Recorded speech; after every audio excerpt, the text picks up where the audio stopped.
आधार card की photo copy 3 paper हमको दे दो।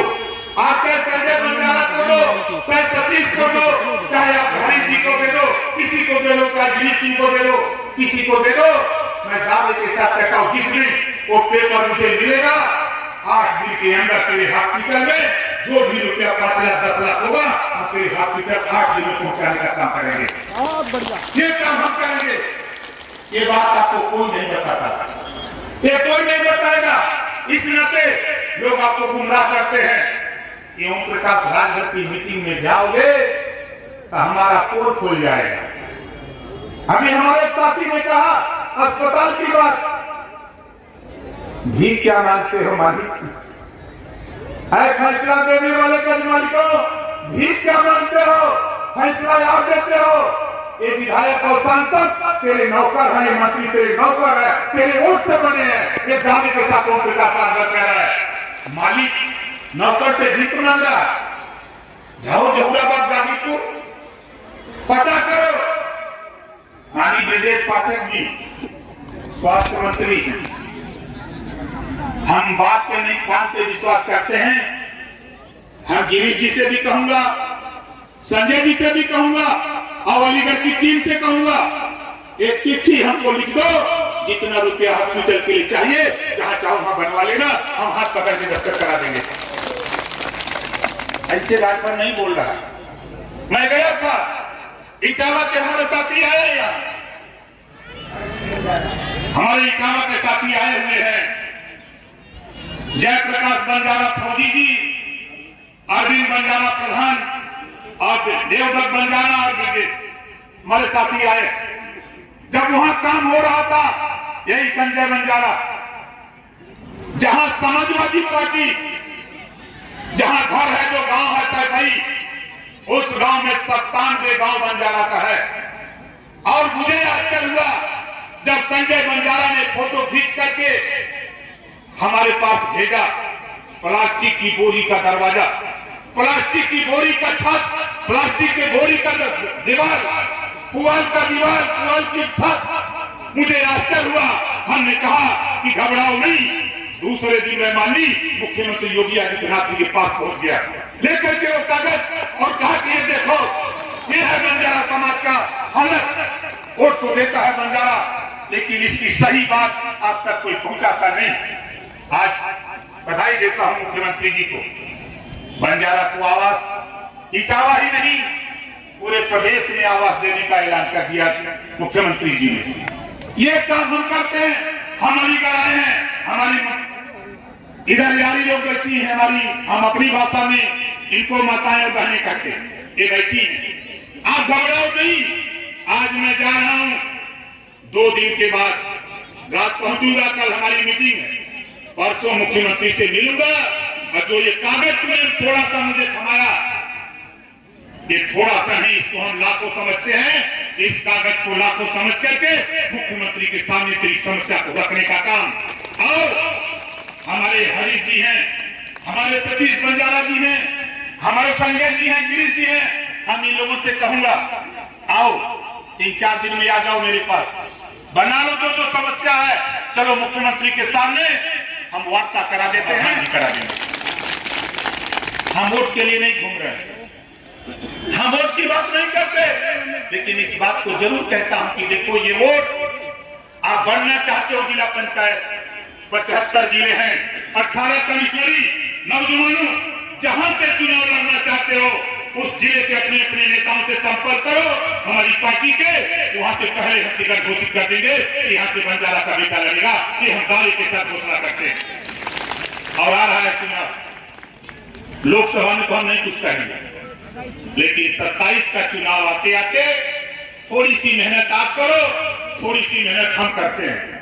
और विधानसभा में शेर भेजूंगा, बंजारा समाज का शेर जाएगा और दहाड़ करके बंजारा की समस्या का समाधान करने के लिए सड़क से लेकर सड़क तक लड़ेगा। वो चीज हम चाहते हैं। आप बताओ कितने लोग चाहते हो कि राजनीतिक भागीदारी मिले?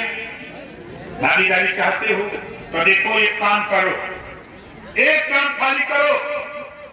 आज के बाद किसी भी पार्टी की रैली में जाना बंद करो। जब कुर्सी खाली रहेगी तो वो कुर्सी नेता को मुंह में आती है ना। वो कुर्सी खाली रहती तो नेता छीनता है, क्यों खाली है? ये आवाज उठेगी, ये बंजारा तेरा साथ छोड़ दिया है, इनको हिस्सा नहीं दिया जा रहा, इस नाते तेरी कुर्सी खाली पड़ी है। ये संदेश जाएगा। बोलो, ऐसा करोगे आप लोग? करोगे ना? हमको बधाई देते हैं भाई, हमारे अलीगढ़ के साथी हैं, हमारे जयप्रकाश, ये अलीगढ़ के हमारे रिंकू बंजारा जी हैं, राहुल बंजारा जी हैं, टिंकू बंजारा, प्रवीण बंजारा, शिवम बंजारा, सतेंद्र बंजारा, कुंवर पाल बंजारा और रोकी बंजारा। इन साथियों के नाम पे जोरदार ताली बजा के स्वागत करिए। इन साथियों ने कहा कि साहब बड़ी ठंडी है। आप बताओ, ठंडी है? ये ओम प्रकाश राजभर, हम शंकर भगवान का पुजारी है। कल ही मैंने बता दिया था कि सबको बता देना कि ओम प्रकाश राजभर के आने से पहले वहां धूप होगी, ज्यादा शक्ति छट जाएगी, इसकी चिंता मत करना।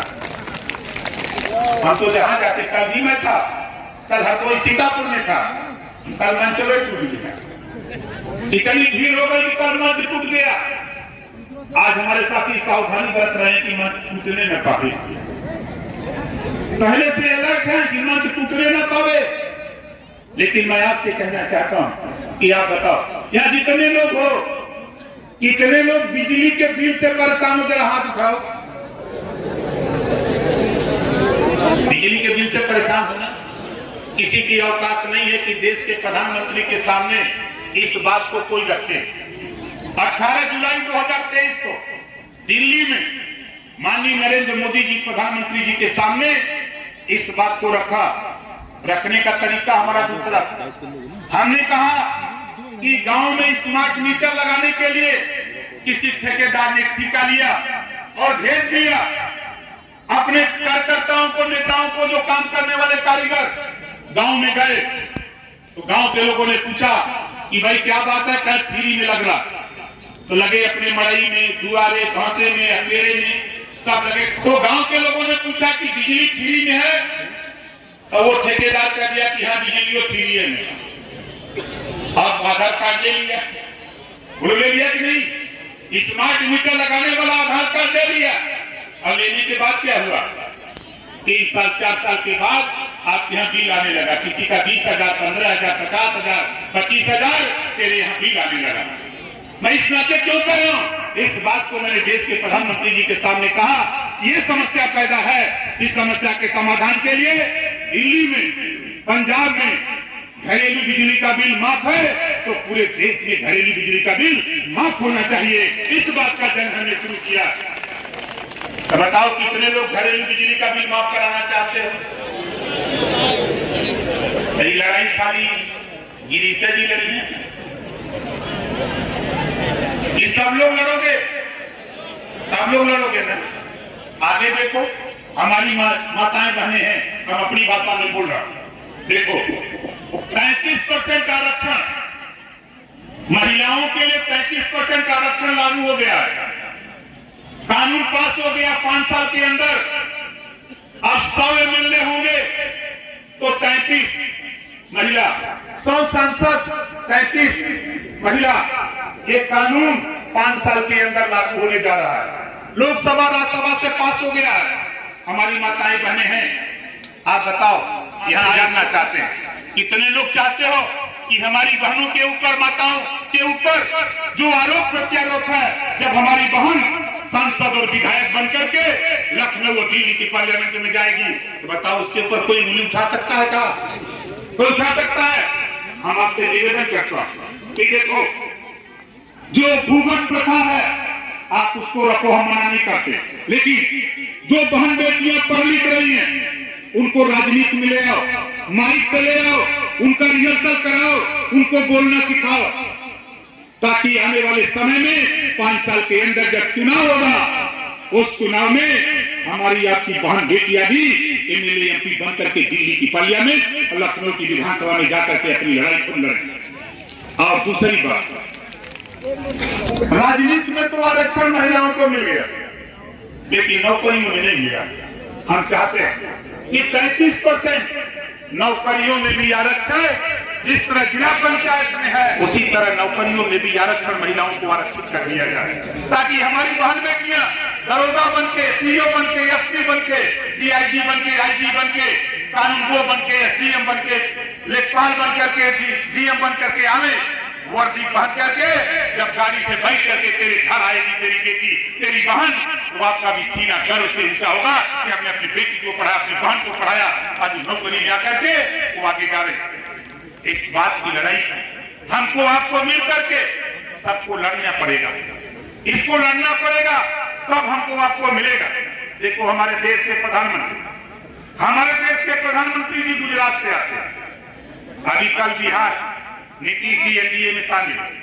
यहाँ जितने लोग हो, कितने लोग चाहते हो कि शराब बंद हो जाए? जरा हाथ उठाओ। देखा कि किया तो हाथ नहीं उठा था।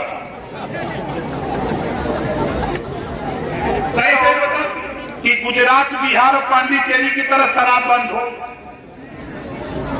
बोलिए कितने लोग चाहते हो कि बंद हो? चाहते हो ना?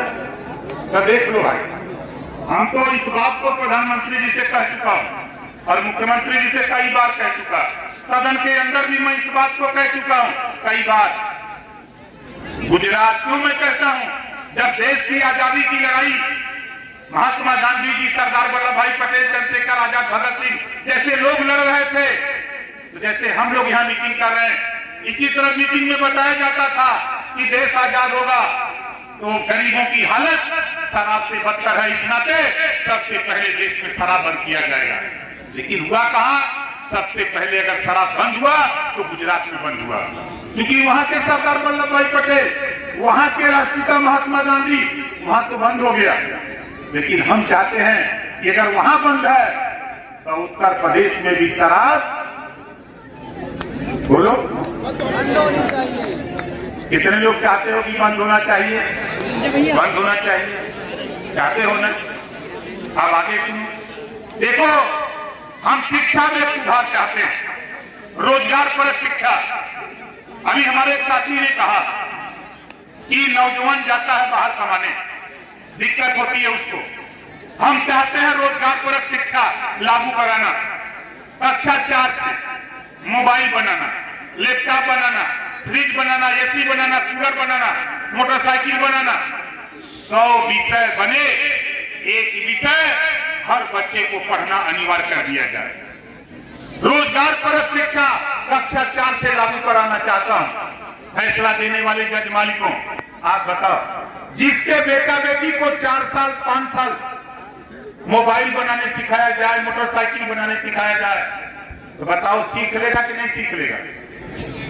तो सीख लेगा तो जब विद्यालय छोड़ेगा, उसके बाद जब वो आएगा तो 4 महीना 6 महीना रिहर्सल करके फिर वो अपनी दुकान खोल करके हजारों रुपया कमा करके अपनी जीविका चलाएगा, अपने माँ बाप, अपने परिवार के बीच में रहेगा। ये शिक्षा हम प्रदेश में लागू कराना चाहिए।